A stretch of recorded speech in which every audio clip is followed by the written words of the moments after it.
취업은 해커스 대기업 해커스 공기업 해커스 최종화 크게 버렸어 가자. 안녕하세요. 네, 경영학을 강의하는 이인호라고 합니다. 네, 반갑습니다. 그럼 이제 지금부터 이제 공기업 경영학 기본서 강의 진행하도록 할 거고요. 이제 첫 시간이니까 바로 진도 나가거나 하지 않을 거고, 앞으로 이제 어떻게 과정을 꾸려 나갈지에 대한 전체적인 오리엔테이션 성격으로 몇 말씀 좀 드리고, 이제 그 다음에 본격적으로 다음 강부터 이제 강의가 진행된다라고 보시면 될 듯합니다. 그러면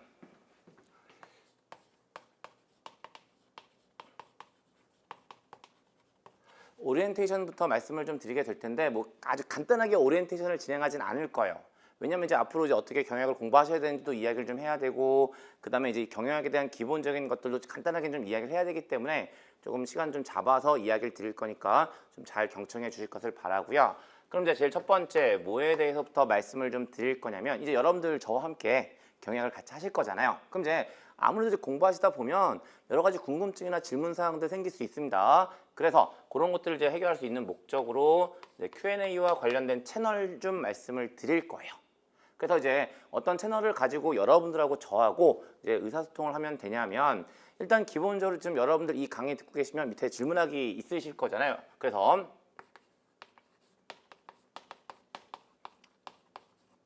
해커스 잡 네.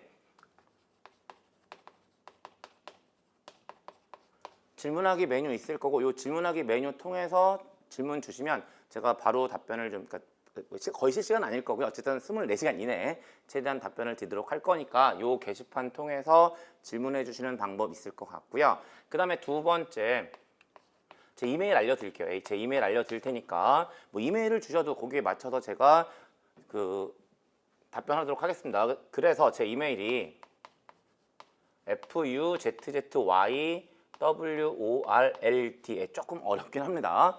FUZZYWORLD, 다음에 골뱅이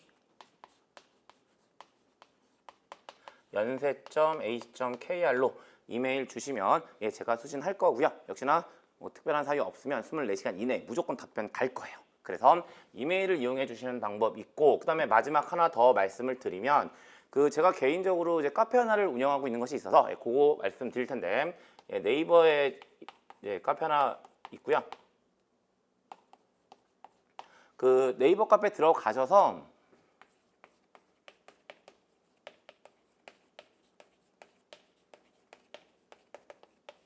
이인호 경영연구소라는 카페 검색하시면 제 카페에 조회될 거고, 거기 가입 신청하시면 이제 그 카페 가입하신 다음에 뭐 이용할 수 있는데, 그러니까 사실 이제 거기 들어가 보시면 뭐 간단하게 수험 자료들도 조금 올라가 있긴 하고요. 물론 이제 주된 목적은 여러분들하고 저하고 이제 여러 질의응답들 그런 것들을 하기 위한 목적으로 만들어 놓은 카페니까 이 카페 활용하시는 것도 하나의 방법이 될 것 같아요. 그래서 앞으로 이제 저와 함께 경영해 가시면서 이런 채널들을 가지고 저와 여러분들이 좀 긴밀하게 의사소통해서 여러분들께서 공기업 합격하시는 데 있어서 큰 도움이 될 수 있기를 바랍니다. 그럼 이제 첫 번째 이슈 그렇게 말씀을 드리고, 그 다음에 두 번째 역시나 교재와 관련된 이야기들을 좀 해야 될 것 같고, 이번에 제가 공기업 경영학을 목적으로 새롭게 교재를 좀 개편해서 새롭게 냈어요. 그래서 그 교재 제목이 바로 뭐냐면 해커스 공기업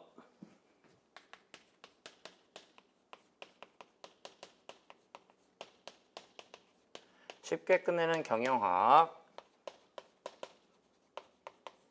기본서라는 교재고요. 이 교재 가지고 강의를 좀 진행하게 될 거니까 그렇게 좀 알고 계시면 될 것 같고, 이 교재와 관련해서 좀 얘기를 좀 드릴 거예요. 그럼 이제 첫 번째 뭐에 대해서 말씀을 좀 드릴 거냐면, 이 교재가 어떠한 구성을 가지고 있는지에 대해서 말씀을 좀 드리게 되는데, 뭐 일반적인 교재들 대부분 마찬가지긴 한데, 제일 첫 번째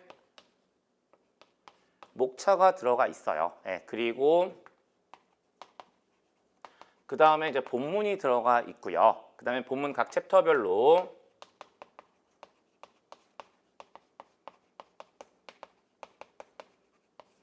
출제 예상 문제가 들어가 있습니다. 그 다음에 마지막으로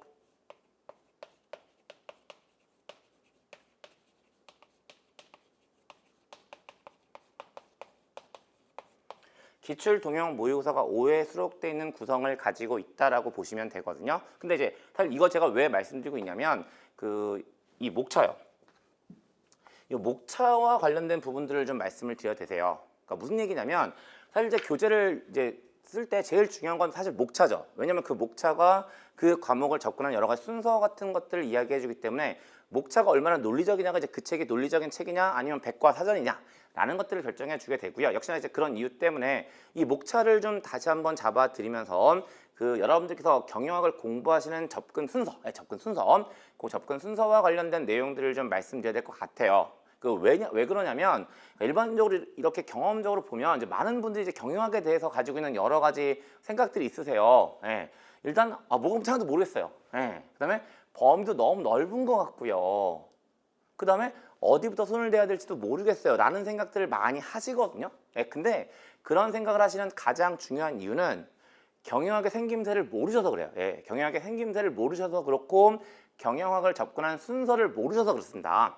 그래서 일단 이제 역시 제 입장에서는 그 경영학을 접근한 순서를 가지고 목차를 잡아 놓은 거라서 그 목차를 가지고 여러분들께서 어떻게 경영학을 순서대로 공부해 가셔야 되는지를 이야기를 좀 하려고 하는 거예요. 그럼 이제 잠깐 좀 말씀을 드리면 역시나 경영학을 처음 하실 때 어느 부분부터 하셔야 되는 거냐면 그런 거죠. 좀 유치한 예가 될 것 같긴 한데 여러분들께서 영어를 처음 공부하실 때는요. 당연히 뭐부터 하셔야 될까요? 굿모닝부터 하실 수 있는 건 아니잖아요. 당연히 알파벳부터 하셔야 되는 거고 만약에 일어를 공부하신다면 히라가나랑 가타카나를 먼저 하셔야 되는 겁니다. 경영학도 마찬가지예요. 그냥 곧장 마케팅이니 생산이니 인적자원 관리니 이런 거 하시면 안 돼요. 경영학도 역시나 마찬가지로 제일 첫 번째 그 경영학을 구성하고 있는 가장 기본적인 용어들 또는 기본적인 개념들 그런 것들을 먼저 하셔야 돼요. 그리고 그러한 것들을 다루고 있는 분야가 바로 뭐냐면 경영학 원론이라고 하는 분야가 있습니다. 그래서 경영학은 항상 뭐부터 시작을 하셔야 되는 게 맞냐면 경영학 원론이라는 것부터 시작하시는 게 맞으세요.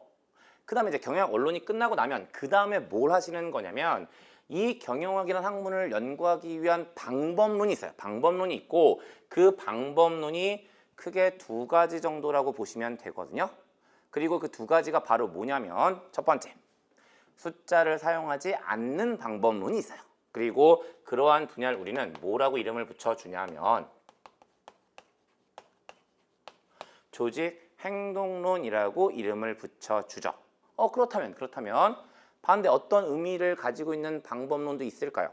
숫자를 사용하는 방법론의 의미를 가지고 있는 과목도 있고 그러한 과목을 옛날에는 계량 경영학 또는 OR이라고 했고요. 지금은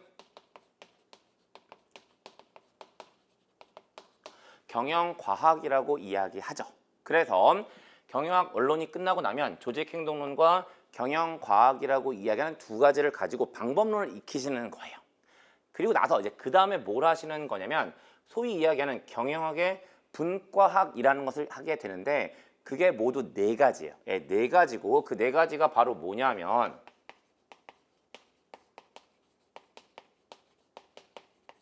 인적 자원 관리라는 것이 있고요.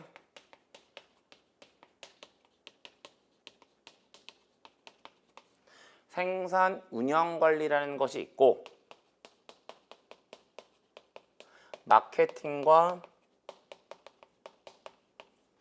재무 관리라고 이야기하는 분야가 있어요. 그래서 얘네들을 하는 거고 그 다음에 얘네들이 끝나고 나면 이제 얘네들을 종합하기 위한 관점으로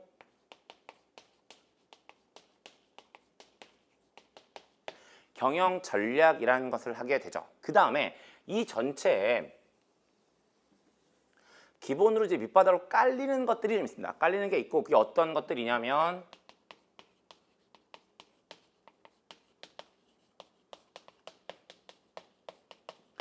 MIS, 경영정보 시스템이라는 것과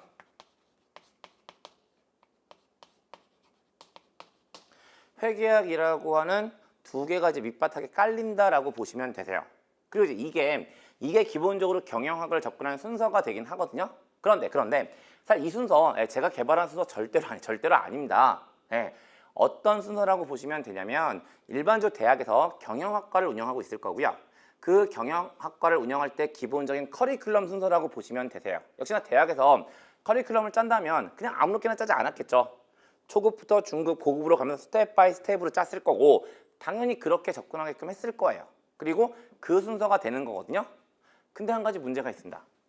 여러분들께서는 지금 경영학을 전공하기 위한 목적이 사실 아닌 거잖아요. 다시 말씀드려서 일반적으로 대학에서 경영학과를 운영하는 목적은 경영자를 양성하는 거다라고 되어 있어요. 근데 지금 여러분들께서 경영자가 되기 위해서 이 강의를 듣고 계신 건 아니잖아요. 당연히 공기업 시험에 대비하기 위한 목적이라고 보시면 되세요. 그러니까 그럼 이 순서를 그대로 따라가야 될 것이냐? 예, 그렇지 않습니다. 그렇지 않습니다. 요게 근간이긴 한데 여기서 살짝 수정을 좀 해야 되는데 어떻게 수정을 하게 되는 거냐면 역시나 이제 그 수업 목적상으로 경영을 했을 때 출제되는 문제들의 형태들을 보게 되면 요 경영 전략이요. 요 경영 전략 같은 경우는요. 맨 뒤로 그러니까 그 경영학과에서 맨 뒤로 빼는 이유는 그 앞에 내용들을 종합적으로 가지고 뭔가 해야 되기 때문에 뒤로 빼는 거거든요. 그런데 시험 목적상의 경영 전략은 그렇게 고차원적인 것들을 물어보고 있지 않아요. 그냥 경영 전략의 개념들, 경영 전략에 사용되는 도구들, 방법들 뭐 이런 것들을 중심으로 물어보거든요. 그러니까 역시나 우리 입장에서는 굳이 맨 뒤로 빼서 이야기할 이유는 없어요. 네, 없습니다. 그래서 저는 어디다가 붙여서 이야기를 할 거냐면 여기에 붙여서 이야기를 하게 될 거예요. 그 다음에 이 경영정보 시스템이라고 하는 것 역시 그렇게 뭐 고차원적이거나 복잡하게 물어보지도 않고요. 그 다음에 물어볼 가능성도 높진 않아요. 예, 다른 분야에 비해서 출제 가능성이 높지 않다라고 보시면 되거든요. 그래서 얘 역시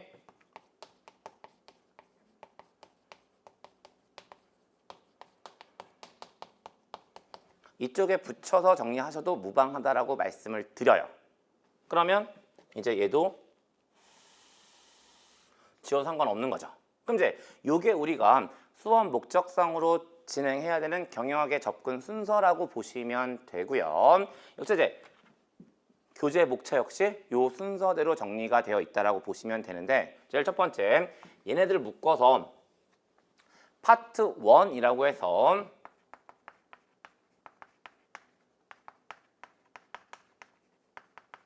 경영학 입문이라고 이야기를 하고 있어요. 그 다음에 두 번째 조직행동론이 파트 2가 되는 거고요. 그럼 이제 파트 3로 경영과학이 들어와야 되는데 교재 경영과학은 따로 없습니다. 역시나 다른 이유는 아니고요. 경영과학은 거의 출제가 되지 않기 때문에 굳이 출제되지 않는 걸 우리가 공부할 이유는 없는 거잖아요. 그래서 얘는 지금 교재상으로 언급하지 않고 있다라고 보시면 되고 그 다음에 파트 3이 인적 자원 관리, 그 다음에 파트 4가 생산 운영 관리, 파트 5가 마케팅으로 구성되어 있다라고 보시면 되세요. 그러면 재무관리랑 회계학은 어떻게 할까요? 라고 많이 질문하실 텐데 회계학과 재무관리는 제가 다루지 않을 거예요. 제가 다루지 않을 거고요. 역시나 이제 특히 그 금융공기업 같은 경우는 뭐 재무관리의 비중이 좀 많이 커지는 경우들도 있고 그 다음에 요 회계학은요 경영학이라는 과목 안에서 물어보는 경우도 있지만 회계학을 별도의 과목으로 시험 보는 경우들도 분명히 있거든요. 그래서 요 재무관리랑 회계학은 제가 강의하지 않을 거고요. 제가 알고 있는 사람들 중에 대한민국에서 재무관리랑 회계학을 제일 잘 강의하시는 분들이 있으세요. 재무관리는 윤민호 교수님이 제가 보기엔 대한민국에서 제일 강의 잘 하시고요. 회계학은 현진환 교수님이 대한민국에서 강의 제일 잘 하세요. 물론 경영학은 제가 제일 잘합니다. 어쨌든 그래서 재무관리랑 회계학은 별도의 강의를 가지고 여러분들 이제 그 지원하시는 기업 상황에 따라서 좀 따로 보셔야 될 것 같고요. 어쨌든 제가 맡고 있는 분야는 파트 1, 파트 2, 파트 3, 파트 4, 파트 5가 된다라고 보시면 될 것 같고요. 그게 이제 그래서 우리가 이제 앞으로 경영학을 공부해야 되는 교재의 목차가 되는 거고 역시나 그럼 이제 여러분들 입장에서는 목차대로 따라가면 가장 기본적인 경영학 접근서 가장 맞게 따라가고 있다라고 보시면 되는 거예요. 그래서 전체적인 교재 구성에 대해서 말씀을 좀 드리게 되는 거고 그 다음에 이제 추가적으로 그렇다면 이제 이 교재가 어떠한 특징을 좀 가지고 있는지에 대해서 말씀을 좀 드리게 되는데 역시나 이제 뭐 교재 쭉 넘겨보시면 아실 텐데 일단 기본적으로 교재가 그 서술식으로 좀 많이 작성이 되어 있어요. 물론 이제 일반적으로 수험서 쓸 때 서술식으로 쓰는 경우와 요약식으로 쓰는 경우 두 가지로 나눠지긴 하는데 저는 일반적으로 서술식으로 써요. 왜 서술식으로 쓰냐면 뒤에서도 말씀을 드리겠지만 제가 경영학을 강의하면서 가장 중요하게 생각하는 것은 이해하는 거예요. 그리고 이해를 하는 목적이라면 요약식보다는 서술식이 훨씬 좋거든요. 그래서 저는 서술식으로 일반적으로 교재를 쓰게 되죠. 그런데 또 한편으로 그렇게 생각해 봤을 때 요약식이 가지는 장점은 없을 것이냐? 있어요. 예. 요약식이 가지는 가장 대표적인 장점은 눈에 잘 들어오거든요.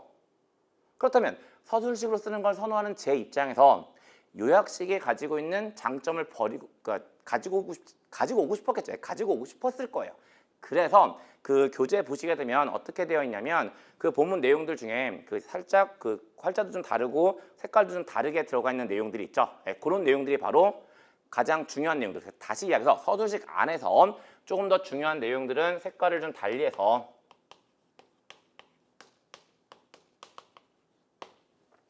가독성을 증대시키고 있다라고 보시면 되세요. 그래서 그런 특징 한 가지 말씀을 드리게 되고 그 다음에 또 한 가지, 그러니까 역시나 이제 교재 보시게 되면 본문 쭉 쓰여져 있고요. 그 다음에 이제 오른쪽이나 왼쪽에 날개에 이제 이런저런 내용들이 들어가 있잖아요.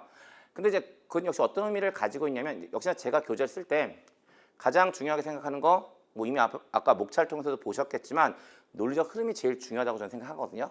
왜냐하면 공부하실 때 이게 쭉 연결돼야만 좀 잘 숙지가 되시지 뭔가 토막토막 나 있으면 더 이상 보기 싫어져요.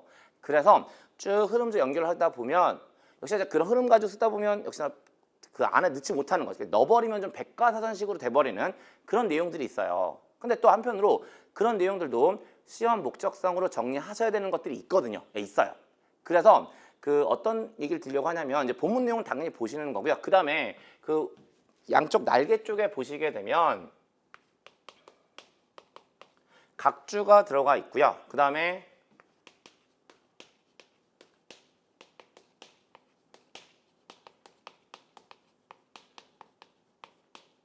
경영학 전문가의 팁이라는 내용들이 들어가 있거든요. 그런데 얘네들은요. 본문과 동일한 가중치를 가지고 있다고 생각하시면서 교재를 좀 활용하셨으면 좋겠어요. 그러니까 어쨌든 교재 본문 안에 쓰여져 있는 내용들은 어디에 쓰여져 있든지 간에 중요성이라는 관점에서는 다 동일한 가중치를 가지고 있다고 보시면 되는 거고 다 이제 본문 자체는 논리적으로 작성하다 보니까 얘네들이 이제 양쪽으로 나와져 있다라고 보시면 될 것 같고 그렇게 말씀드리면서 간단하게 교재의 특징과 관련된 이야기들 정리하고 넘어가는 겁니다. 그럼 이제 교재에 대한 말씀 드렸으니까 이제 이 교재를 가지고 전 여러분들에게 강의를 할 거고 제가 어떻게 강의하는지에 대한 것에 대해서 말씀을 드리게 될 거고 제 강의를 간단하게 정리해서 말씀드리면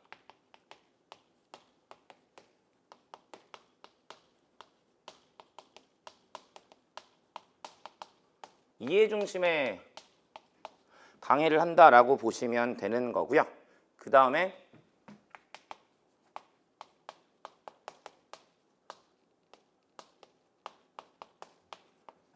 손에 잡히는 강의를 한다라고 보시면 되세요. 그럼 이제 이게 어떤 의미인지를 말씀을 잠깐 좀 드리면 뭐 사실 그 경영학을 공부하실 때 이해 중심으로 하셔야 됩니다 라는 이야기들은 어느 분들이나 다 하세요.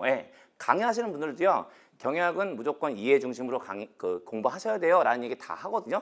근데 그러면서 다른 분들 잠깐 좀 보면 그러면서 다 외우래요. 뭐 앞자 이렇게 따셔야 되고요. 이건 무조건 외우세요. 이런 얘기들 너무나 많이 하시더라고요. 그건 이율 배반적이지 않아요? 이해해야 된다고 말씀하시면서 이해를 시키는 게 아니라 외우라고 하다니요. 저는 하지 않습니다. 물론 제가 그렇다고 여러분들에게 경영학 외울 것 단 하나도 없습니다 라고 뻥을 치진 않아요. 저 강의하면서 절대로 하면 안 되는 게 거짓말이라고 생각하기 때문에 절대로 외울 것 단 하나도 없습니다라고 뻥을 치진 않습니다. 분명히 외우셔야 되는 거 있긴 있어요. 하지만 그런 것들을 최소로 줄여드리는 것이 저의 역할이라고 생각하고요. 철저하게 이해 중심으로 강의를 진행할 거고 앞으로 한번 지켜보세요.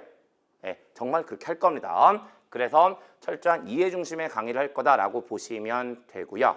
그 다음에 또 한 가지 그 이제 경영학 공부하시는 분들이 경영학에 대해서 가장 많이 하는 이야기가 뭐냐면 뭔지 모르겠어요. 뜬구름 잡는 것 같아요. 라는 이야기들을 많이 하시거든요. 예. 근데 그 뜬구름을 손에 잡히게 해드릴 수 있어요. 예. 그래서 그 뜬구름처럼 보이는 경영학들을 손에 잡히게끔, 이제 손에 잡히게 할 수 있는 가장 대표적인 것은 구조를 잡아 드리는 거거든요. 그래서 그 손에 잡히게끔 만들어 드리는 강의를 진행할 겁니다. 예. 무지하게 어려운 건데요. 그 어려운 걸 제가 합니다. 예. 그래서 손에 잡히는 강의를 한다라고 보시면 되세요. 다시 한 번만 더 철저하게 이해 중심으로 강의를 진행할 거고요. 어떤 뜬구름 잡는 형태의 강의하지 않을 겁니다. 구체적으로 딱 손에 잡히게끔 강의를 진행하게 될 거예요. 그래서 그게 이제 강의의 가장 기본적인 방법이라고 보시면 되고, 그 다음에 이제 이걸 하기 위해서 어떤 형태로 강의를 진행할 거냐면, 전 철저하게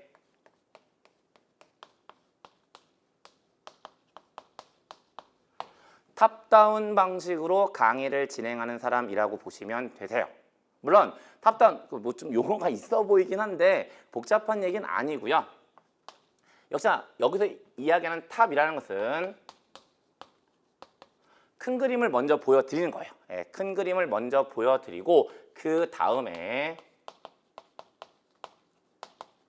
세부적인 그림들을 채워나가는, 뼈대를 세우고 그 뼈대에다가 살을 붙여나가는 그런 형태의 강의를 진행한다라고 보시면 되는 거고, 그래서 어떤 형태로 강의를 진행할 거냐면, 강의하면서 제가 파워포인트 사용하든가 하지 않을 거고 철저하게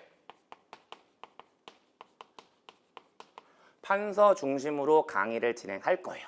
그리고 그렇게 판서 중심으로 강의를 진행한 다음에 역시나 판서에 담지 못하는 내용들도 있을 수밖에 없거든요. 그 경우에는 교재를 한번 정리해보는 그런 형태로 강의를 진행하게 된다라고 보시면 되세요. 그래서 탑다운 방식으로 강의를 진행하게 될 거고, 그 다음에 세 번째 어떻게 강의를 좀 진행하게 될 거냐면, 그럼 이제 제가 강의하면서 일단 그 가정을 하나 좀 해야 될 것 같아요. 어떤 가정을 좀 해야 될 것 같으냐면, 지금 강의 듣고 계신 여러분들이 지금 경영학을 어느 정도 하고 있는 상태일까? 라는 가정을 좀 해야 되잖아요. 저는 어떤 가정 하에서 지금부터 경영학 강의를 시작할 거냐면, 여러분들께서 경영학에 기억도 본 적이 없다라는 가정을 깔고 강의를 진행할 거예요. 경영학이 처음이라는 가정을 깔고 강의를 진행하도록 할 겁니다. 그래서 제로 베이스에서 강의를 진행한다라고 보시면 되고요. 그 다음에 모두 좀 많이 신경을 쓰면서 강의를 진행할 거냐면, 역시나 이제 그 어떤 일이 좀 있냐면, 그 우리가 일상생활에서 사용하는 단어들이 있어요. 그런데 그 단어들이 똑같이 경영학에도 사용이 돼요. 근데 문제가 뭐냐면, 단어는 똑같은데 그 의미가 일상생활에서 사용하는 경우와 경영학에서 사용하는 경우가 달라지는 경우들이 있거든요. 그러면 만약에 시험 문제상으로 어떤 표현이 들어왔다면 그 용어는 일상적인 관점, 국어적인 관점으로 해석하셔야 될까요? 경영학적인 관점으로 해석하셔야 될까요? 경영학적인 관점으로 해석하셔야 되겠죠. 그러니까 그런 여러 가지 경영학적인 표현들이 있어요.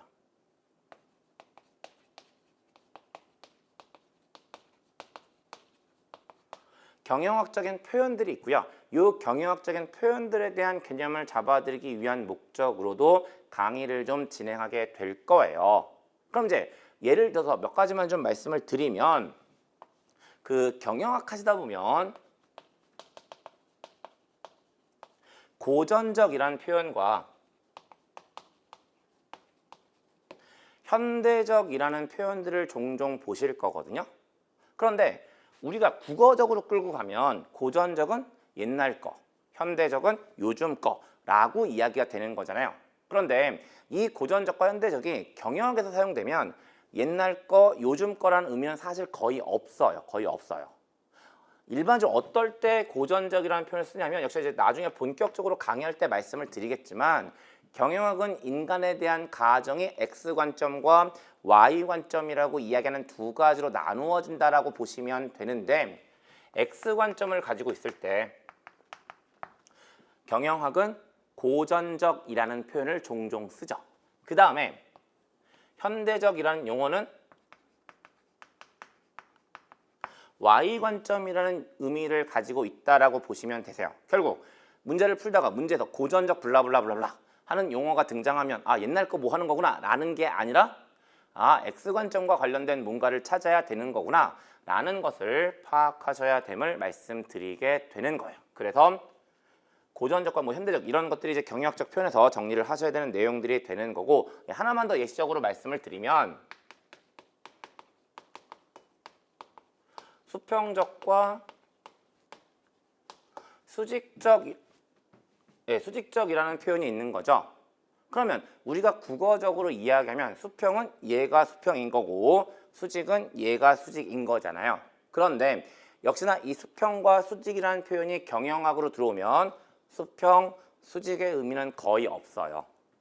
어떨 때 수평과 수직이라는 용어를 쓰냐면 각각은 두 가지 정도의 의미를 가지고 있는데 먼저 수평이란 단어가 사용되면 동일 단계란 의미를 가지고 있거나 의사결정 권한이나 책임 수준의 변화가 없다란 의미를 가지고 있어요. 이에 반해서 수직이란 용어가 사용되면 다른 단계란 의미를 가지고 있거나 의사결정 권한이나 책임 수준의 변화가 있다란 의미를 가지고 있어요. 그러니까 역시나 출제상으로 수평이나 수직이라는 용어가 등장하면 수평, 수직으로 이해하시는 것이 아니라 좀 전에 말씀드린 그 두 가지 의미 중에 어떤 의미인지를 문맥상으로 파악해서 정리를 하셔야 되는 거죠. 그래서 이러한 경영학적인 표현들을 좀 들려드리기 위한 목적으로도 강의를 좀 진행하게 될 거다라고 보시면 되고요. 그 다음에 한 가지만 그다음에 네 번째 이제 뭐에 대해서 말씀을 좀 드릴 거냐면 지금 제 온라인 강의상으로 매 강의 쭉 올라갈 거잖아요. 그 각 강마다 여러분들이 이제 복습을 좀 도와드릴 목적으로요. 간단한 퀴즈를 같이 업로드를 하겠습니다. 퀴즈를 좀 업로드를 하게 될 거고 복잡한 문제들을 만들어서 업로드하진 않을 거고 그냥 괄호넣기 정도, 괄호넣기 정도 한 5개에서 10개 정도, 그 정도 각 강마다 같이 첨부 파일로 업로드를 해 드릴 테니까 복습 목적상으로 확인한다라고 생각하시면 될 것 같아요. 그래서 그거 좀 이용하게 될 거고 그 다음에 역시나 이제 전체적으로 과정을 어떻게 진행할지에 대한 과정의 구성과 관련된 이야기 잠깐만 좀 드리면 일단 아까 목차에서 말씀드린 것처럼 총 5개의 파트하고요. 기출, 동형, 모의고사가 들어가 있는 구조잖아요. 근데 그걸 좀 둘로 쪼개서 이야기를 좀 진행할 겁니다. 그래서 기초 이론이라고 하는 것과 기초가 아니라 기본이요.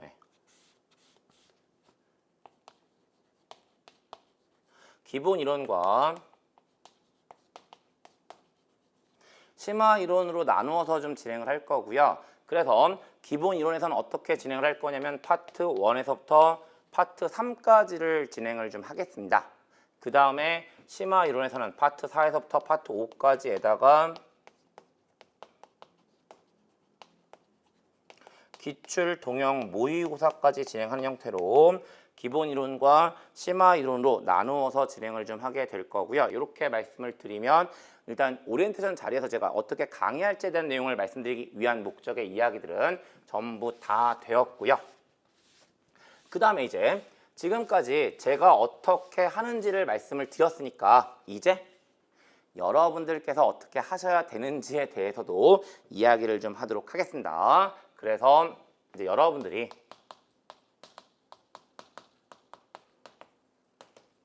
공부하시는 방법에 대해서 말씀을 좀 드리게 되는 거고요. 첫 번째, 이게 가장 중요한 전제이죠. 이미 앞에서도 여러 차례 강조해서 말씀을 드렸지만 이 경영학 암기 과목이라는 생각을 제발 좀 버리세요.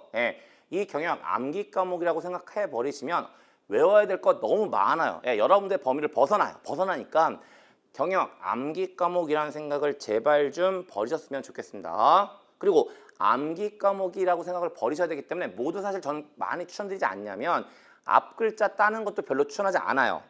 사실 경영학을 객관식 시험 형태로 준비하실 때 앞자 따는 거 무지하게 위험하세요. 왜 위험하시냐면 그 경영학은 일반적으로 미국 경영학이 지금 한국에 들어와 있는 상황이라서 영어 단어를 번역해 놓은 형태가 대부분이거든요.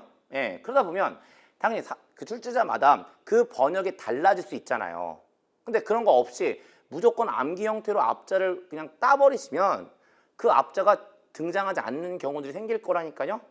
그러니까 저는 심지어 앞자 따는 것도 별로 추천하진 않거든요. 아, 물론 내용이 이해가 된 상태라면 앞자를 따는 것도 괜찮으세요. 그런데 이해 없이 무조건적으로 앞자를 따는 것은 저는 절대로 추천하지 않습니다. 어쨌든 경영학이 암기 과목이라는 생각을 좀 버리셨으면 좋겠고, 철저하게 이해 중심으로 공부를 한다라고 생각하셨으면 좋겠고요. 예, 역시나 이해가 되면 자연스럽게 암기도 돼요. 예, 그러니까 이해 중심으로 공부를 좀 해야 된다라고 보시면 되고, 역시나 또 이해 중심으로 공부하셔야 되는 이유가 있어요. 다른 게 아니라 이 경영학이라는 학문은요, 기본적으로 상대성이라는 것이 영향을 미쳐요. 예, 순수한 사회과학의 성격을 가지고 있다 보니까 절대적인 개념보다는 상대적인 개념들이 많아요. 그러다 보니까 어떤 일도 발생을 하냐면, 어떤 문장인데 이 문장이 A라는 문제에 사용되면 O지만 B라는 문제에 사용되면 X가 되는 경우들도 있어요. 그러니까 어떻게 문제를 푸시는 게 가장 기본적인 형태가 되냐면, 뭐 사지선다면 보기가 4개일 거고 오지선다면 보기가 5개겠지만 그 4개나 5개를 상대적으로 보셔서 출제자가 요구하는 정답을 체크하셔야 되는 거죠. 출제자의 의도를 파악해서 그 상대적으로 가장 출제자의 의도에 부합되는 것을 정답으로 체크하셔야 되는 거지, 그냥 4개, 5개의 보기를 OX 형태로 접근하시면 오히려 정답을 찾지 못하는 경우들이 생겨요. 그러니까 그런 것들을 방지하기 위해서는 철저하게 이해 중심으로 정리를 하셔야 되고요. 역시나 거기서부터 한 가지만 더 말씀을 드리면, 여러분들께서 객관식 문제를 푸실 때 가장 중요한 원칙 하나가 있어요. 그리고 그게 바로 뭐냐면, 너무나 당연한 이야기지만 놓치시는 겁니다. 객관식 문제의 정답은 무조건 하나일 거예요. 그러니까 4개든 5개든 그 주어진 보기에 대해서 가장 옳은 것은, 또는 가장 옳지 않은 것은, 가장 출제자의 의도에 부합되는 걸 찾으시는 형태로 공부를 하셔야 되는 거죠. 그러니까 그걸 하기 위해서는 그냥 단순하게 이 문장이 O인지 X인지만 가지고 판단하시는 건 여러 가지 위험성이 노출될 가능성이 있단 말이에요. 그래서 어쨌든 뭐 얘기 여러 가지 돌려서 말씀드리고 있긴 하지만 철저하게 이해 중심으로 공부하셔야 되고, 항상 상대적인 개념이 지배하고 있는 것이 경영학이다라는 생각을 같이 좀 하셔서 끌고 가셨으면 하는 바람이 있습니다. 그래서 그게 이제 첫 번째 이야기라고 보시면 되고, 그 다음에 두 번째, 제가 그 경영학을 이제 공부하는 방법을 이야기할 때 또 하나 강조하는 것 중에 한 가지는 뭐냐면, 아까 제가 이제 경영학에 대해서 여러분들 이제 제로 베이스를 가정하고 강의를 진행한다라고 말씀을 드렸잖아요. 그럼 이제 그 안에서 여러분들이 경영학을 습득하실 때 뭐가 의미를 가지냐면, 익숙함이라는 것은 분명한 의미를 가져요.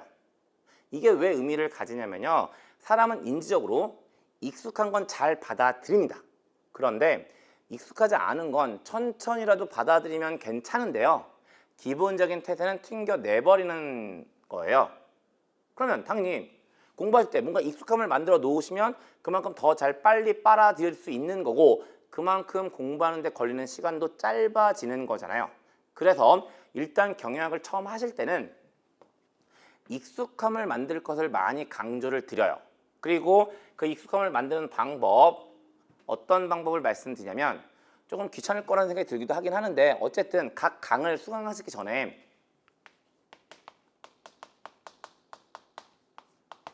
5분 정도만 투자하세요. 저 10분 투자하라고 쓰려고 하다가 부담스러워 하실까봐 5분으로 줄였어요. 그러면 이 5분 동안 뭘 하라고 말씀을 드리냐면, 예습하라는 얘기는 절대로 아니고요. 예습하라는 얘기 절대로 아니에요. 단, 여러분들이 이제 수강할 그 강의에 대한 내용을요, 머리는 잠깐 어디 외출하고 있어도 상관없는데 눈만 한번 쭉 훑어봐 주세요. 그러니까 그 어떤 이제 뭐 예를 들어서 뭐 3강을 수강한다 그랬을 때 그 3강을 수강하기 전에 3강에 대한 진도에서 이야기하는 내용들을 간단하게 교재해 가지고요, 눈만 살짝 좀 훑어봐 달라고 부탁을 드리고 있는 거예요. 어렵지 않잖아요. 그런데 이게 어렵지 않긴 한데 생각보다 큰 힘을 발휘할 거예요. 무슨 이야기냐면 이거 없이 여러분들이 강의를 들으시면 여러분들에게 제가 강의하는 내용들은 첫 번째 자극이 돼요. 그러니까 익숙한 자극이 아니기 때문에 잘 받아들이지 않으려고 할 겁니다. 그런데 한번 쭉 훑어보신 다음에 강의를 들으시면 조금 얄팍하긴 하지만 어쨌든 강의 때 듣는 이야기들이 두 번째 자극이 돼서 익숙함이 만들어져요. 그래서 강의를 통해서 습득하시는 내용들이 훨씬 많아질 겁니다. 훨씬 많아질 거예요. 그래서 가급적이면 강의를 수강하시기 전에 5분 정도만 투자하셔서 5분도 많을 수도 있어요. 한 3분이면 될 수도 있죠. 한번 쭉 훑어보시고 나서 강의를 수강하실 것을 부탁을 드리고요. 이 이야기는 복습하실 때도 영향을 미쳐요. 예. 당연히 강의 듣고 복습하실 거잖아요. 뜨끔하시면 안 되세요. 예. 당연히 복습할 거라고 믿습니다.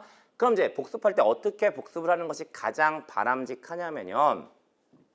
일반적으로 우리가 복습해야지 라고 생각하시면 책상에 앉으셔서 1페이지부터 10페이지까지 복습하실 때 1페이지부터 꼼꼼하게 읽으면서 복습을 하시잖아요. 그러니까 처음부터 정독을 하세요. 근데 이렇게 하시면 경영학은 시간이 너무 오래 걸릴 거예요. 오히려 어떻게 하시는 게 총 시간을 줄여주냐면 처음에는요. 다독을 하세요. 1페이지부터 10페이지까지 한 두세 번 정도 소설책을 읽는 것보다는 조금만 더 관심을 가지고 그 내용을 한번 쭉 읽으세요. 그냥 훑어보시라고요. 읽으시라고요. 그리고 나서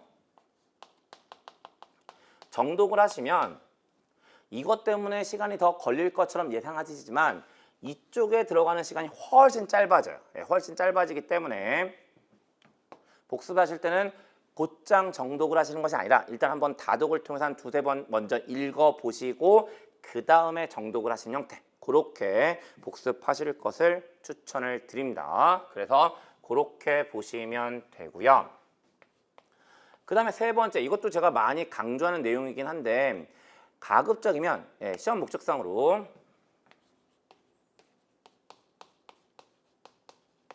서브노트를 만드세요. 서브노트를 좀 만드실 것을 부탁을 드려요. 왜냐하면 처음에 이제 경영학을 공부하실 때는 그 교재 가지고 공부하시니까 교재 양이 처음에는 괜찮아요. 시간적 여유가 있으시니까 처음엔 괜찮거든요. 그런데 시험 날짜 임박해지면 그 교재가 되게 부담스러워져요. 그래서 교재만 가지고 계속 돌려서 공부하시기는 이제 뒤에 이제 시험 날짜 임박해지면 부담스러워지시거든요. 그럼 이제 뭐가 필요하냐면 조금 분량상으로 만만한 자료가 좀 필요하죠. 그리고 그게 바로 뭐의 의미를 가지고 있냐면 서브노트의 의미를 가지고 서브노트가 의미를 가진다라고 보시면 되세요. 그래서 처음에는 기본서 가지고 열심히 공부하시겠지만 점점 시험 날짜 임박해질수록 서브노트를 만들어서 그 서브노트에 단권화해 가면서 내용들을 정리하시는 거. 그리고 이제 그렇게 분량이 줄어들면 회독수, 그러니까 계속 이게 제일 중요하거든요. 그러니까 회독수를 늘리는 게 중요하단 말이에요. 그러니까 그 서브노트를 통해서 회독수를 계속 빠른 시간 안에 돌릴 수 있는 그런 자료를 만들어야 되기 때문에 서브노트를 좀 만들어 달라고 부탁을 드립니다. 근데 서브노트 만드는 것도 일이죠. 일이에요. 특히나 이제 그 시험 준비하시는 분들 입장에서 서브노트를 만들 때 가장 힘든 게 바로 뭐냐면 서브노트의 초안을 만드는 거예요. 초안을 만드는 거거든요. 근데 해드리려고요. 어떻게 해드릴 거냐면, 그러니까 제가 이제 강의하면서 가지고 있는 또 고집이라면 고집이긴 한데 가급적이면 요 강의 시간 안에 많은 것들을 좀 해결해 드리고 싶어요. 그리고 서브노트 역시 강의 시간 내에 해결해 드리고 싶은 건데 어떻게 해결해 드릴 거냐면 아까 제가 강의 방법 말씀드렸지만 저 철저하게 판서 중심으로 강의할 거거든요. 판서 중심으로 강의할 건데 뭐 이미 지금 OT 지금 하면서도 보시면 아시겠지만 목차 책에 다 잡아가면서 지금 판서하고 있잖아요. 본격적으로 경영학 강의를 시작했을 때도 마찬가지일 거예요. 목차 책에 다 잡을 거고요. 그 목차 책 안에서 이런 식으로 판서도 할 거예요. 그러니까 어떻게 하시냐면 그 노트 한 권을 좀 준비를 하세요. 노트 한 권을 준비하셔가지고 제가 칠판에 판사한 내용들을 그 내용을 그냥 그대로 받아 적으시면 종강하면요. 정말 딱 서브노트 초안이 만들어져 있을 거예요. 서브노트 초안이 만들어져 있을 거니까 그렇게 서브노트의 초안을 만드시면 되세요. 그래서 그렇게 서브노트 초안을 만드신 다음에 거기다가 뭐 한다? 앞으로 이제 공부하시면서 뭐 오답 노트가 얹어질 수도 있을 거고 하면서 여러 가지 단권화를 해서 요 단권화한 거 가지고 시험에 임박했을 때는 회독수를 늘린다라고 보시면 되세요. 그런데 이제 한 가지 이제 오리엔테이션 자리니까 한 가지만 말씀드리면 어쨌든 제가 판서한 내용들을 가지고 그냥 그대로 받아 적으셔 가지고 서브노트를 만들라고 말씀을 드렸는데 그러니까 노트 한 권 구입하실 때요. 일반적으로 노트는 이런 식으로 돼 있을 거잖아요. 근데 여기가 좁아요. 근데 제가 판서하는 형태가 좀 옆으로 길어요. 옆으로 길어서 이렇게 돼 있는 노트를 가급적이면 구입하셨으면 좋겠어요. 그리고 이제 이렇게 쭉 판서를 따라가면서 쓰시는 거죠. 물론 이렇게 쓰시는 게 더 효율적인 이유를 말씀드리면 서브노트 초안을 만들어서 끝내는 게 아니라 거기다 여러 가지 내용들을 삭은 아니겠죠. 추가하셔서 단권화할 거잖아요. 그리고 단권화를 하기 위해서는 당연히 뭐가 필요할 거냐면 공간들이 좀 있어야 되죠. 근데 이런 형태로 서브노트를 작성하시면 공간들이 많지가 않아서 뭔가 적어 놓을 수 있는 여백이 없어요. 하지만 이런 노트를 사용하시면 공간들이 좀 생길 거니까 이 여백에다가 추가적인 내용들을 기록하는 형태로 끌고 가시면 되는 거예요. 그래서 가급적이면 서브노트 만드실 때 이쪽보다는 이쪽으로 좀 가져가셨으면 좋겠습니다 라고 말씀을 좀 드리게 되는 거고요. 그 다음에 마지막 한 가지만 더요.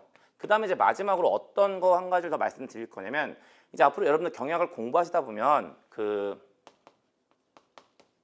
계속 문제들을 푸실 거잖아요. 예, 문제들을 푸실 건데 그 문제들 중에 그 기본서 본문에 없는 내용들도 분명히 있을 거거든요. 예. 근데 그런 것들은요. 그 어떤 논리라고 보시면 되냐면 역시나 이제 기본적인 논리 외적으로 이제 문제를 가지고 정리를 좀 하셔야 되는 내용들도 있어요. 워낙 경영학이란 학문 자체가 뭐 광범위한 건 어쩔 수 없으니까. 하지만 우린 그 광범위한 부분들을 전부 다 볼 수는 없으니까.